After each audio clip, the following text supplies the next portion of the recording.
लगभग हर स्टार या big producer अपनी फिल्म को पब्लिक हॉलिडे जैसी सेफ डेट पर रिलीज करना चाहता है, भले ही इसकी वजह से स्टार्स और प्रोड्यूसर्स के बीच छिड़ रही है वॉर। रिसेंटली शाहरुख खान और प्रोड्यूसर एकता कपूर ने अपनी रिस्पेक्टिव फिल्म्स की रिलीज डेट को लेकर आपस में समझौता तो कर लिया, लेकिन बाद में स्क्रीन्स के डिस्ट्रीब्यूशन को लेकर उनके बीच तनाव हो गया। अब फिर खबर आई है कि एकता कपूर अपनी फिल्म मिलन टॉकीज को अगले साल दिवाली पर रिलीज करना चाहती हैं और इसी वक्त शाहरुख की happy new year apparently release होने वाली है।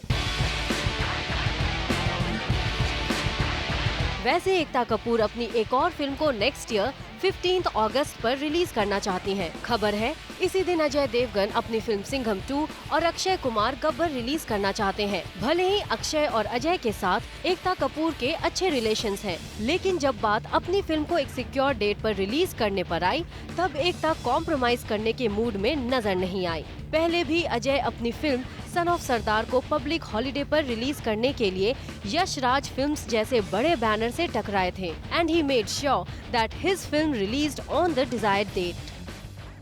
सिमी, आजकल बड़े स्टार्स इतना ऑब्सेस्ड क्यों है अपने रिलीज डेट्स को लेकर?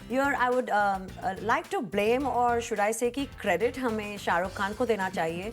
उन्होंने चेन्नई एक्सप्रेस ईद वाले दिन रिलीज़ करके ऐसे रिकॉर्ड्स तोड़े हैं और इतने सारे नए रिकॉर्ड्स सेट किए हैं कि it's probably become a whole situation where me too syndrome set in हो जाता है बॉलीवुड में, जहाँ एक अगर स्टार सक्सीड हो जाता है किसी चीज़ में एंड वो कामयाब हो जाता है तो सबको लगता है wow that's what we need to do to me too and that's what I often refer to as the Me Too syndrome in Bollywood, and they just like to take the tried and the tested formula and it's also a safer way out कि चलो किसी के लिए नुस्खा काम किया है तो मेरे लिए भी काम कर जाएगा।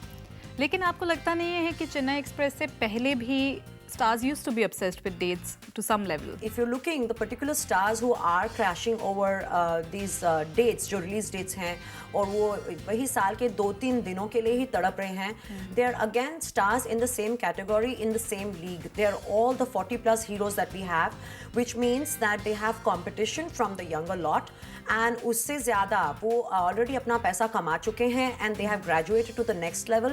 That means वो actors भी हैं और वो production भी कर रहे हैं और उनके खुद के पैसे लगे हुए हैं प्रोडक्शन होम्स में to an extent. Of course they have other partners.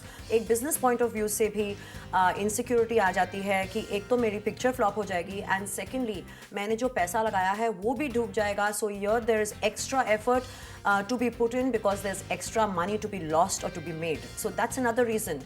Likewise, if you look at a Ranbir Kapoor or a Ranbir Singh, you know, they don't really care कि हमारी पिक्चर कौन से दिन रिलीज हो रही है और is it clashing with anybody else. And अगर कुछ होता भी है ऐसे क्लैश का सवाल तो यू नो यूजुअली बहुत ही एमिकेबली सॉल्व हो जाता है।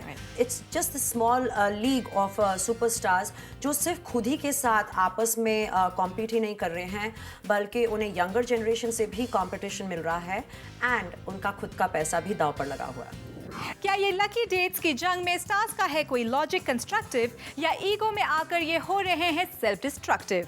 Send in your views to Twitter @ZoomTV #page3।